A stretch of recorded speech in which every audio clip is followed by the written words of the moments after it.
Hello everyone, welcome to नर्नित classes. आज हम पढ़ेंगे क्लास 7th का chapter physical and chemical changes के बारे में। तो बच्चों, ये चेंजेस क्या होते हैं? चेंजेस किसी भी सब्सटेंस में, अगर वो कोई भी सब्सटेंस किसी भी रीजन की वजह से अपने शेप में, टेक्सचर में चेंज ला रहा है, मतलब उसमें बदलाव हो रहा है, तो वो क्या है हमारा चेंजेस। चेंजेस अब कितने टाइप्स के बेटा? 2 टाइप्स के। कौन कौन से? एक फिजिकल चेंज और एक केमिकल चेंज। ठीक है, इसी के बारे में हम पढ़ेंगे वन बाय वन।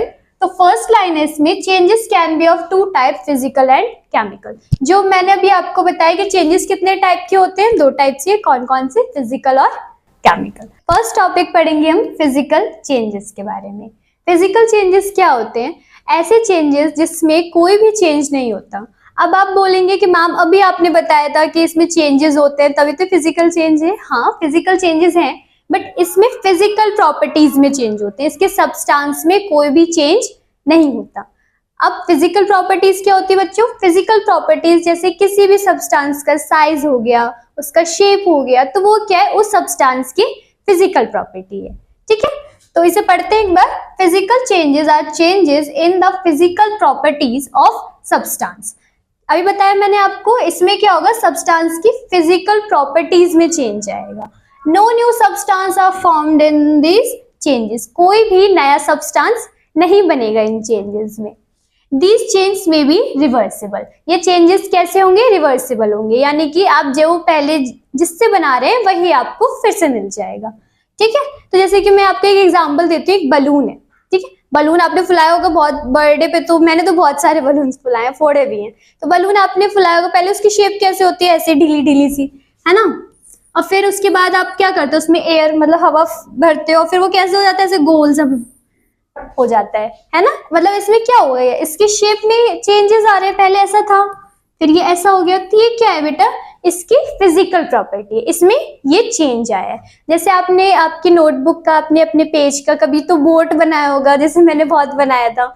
तो आपने क्या किया? उसको मोड़ के बोट बना दिया, उसके शेप में चेंज आ गया। ये क्या है? फिजिकल प्रॉपर्टी है। ठीक है, देन इसके बाद अगर हम बात करें, पेंसिल ले ली आपने, ठीक है, नटराज की आपने पेंसिल ले ली, आपने उसे यूज किया, बहुत यूज किया, और फिर क्या? वो धीरे धीरे वो छोटी हो गई।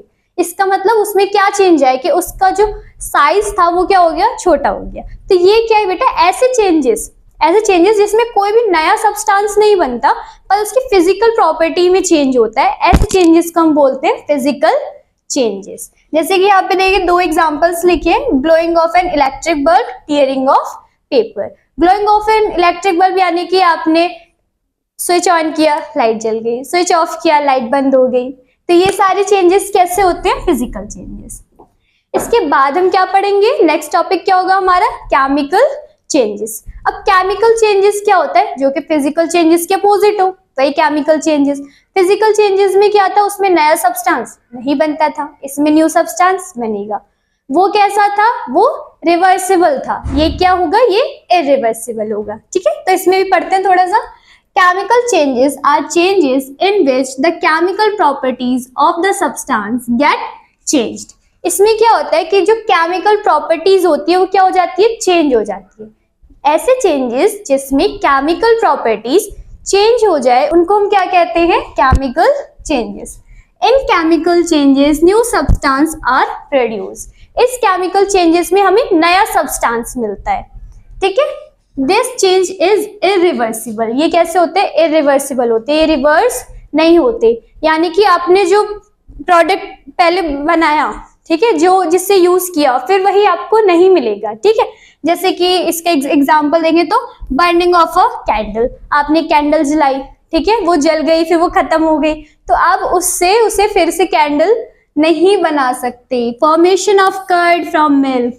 दूध से दही बनाया होगा मम्मी ने, मेरी मम्मी तो बहुत बनाती, आपकी मम्मी नहीं बनाया होगा ना, दूध से दही बनाया होगा, तो क्या दही से फिर से दूध बन जाता है क्या? नहीं बनता ना। तो ये कैसा प्रोसेस है? इरिवर्सिबल प्रोसेस है।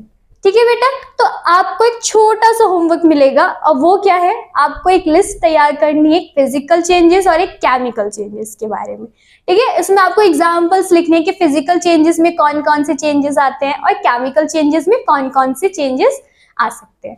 इसके बाद के जो टॉपिक है वो हम नेक्स्ट लेक्चर में देखेंगे। ठीक है, तब तक के लिए आप खूब सारी प्रैक्टिस कीजिए। ओके। Thank you.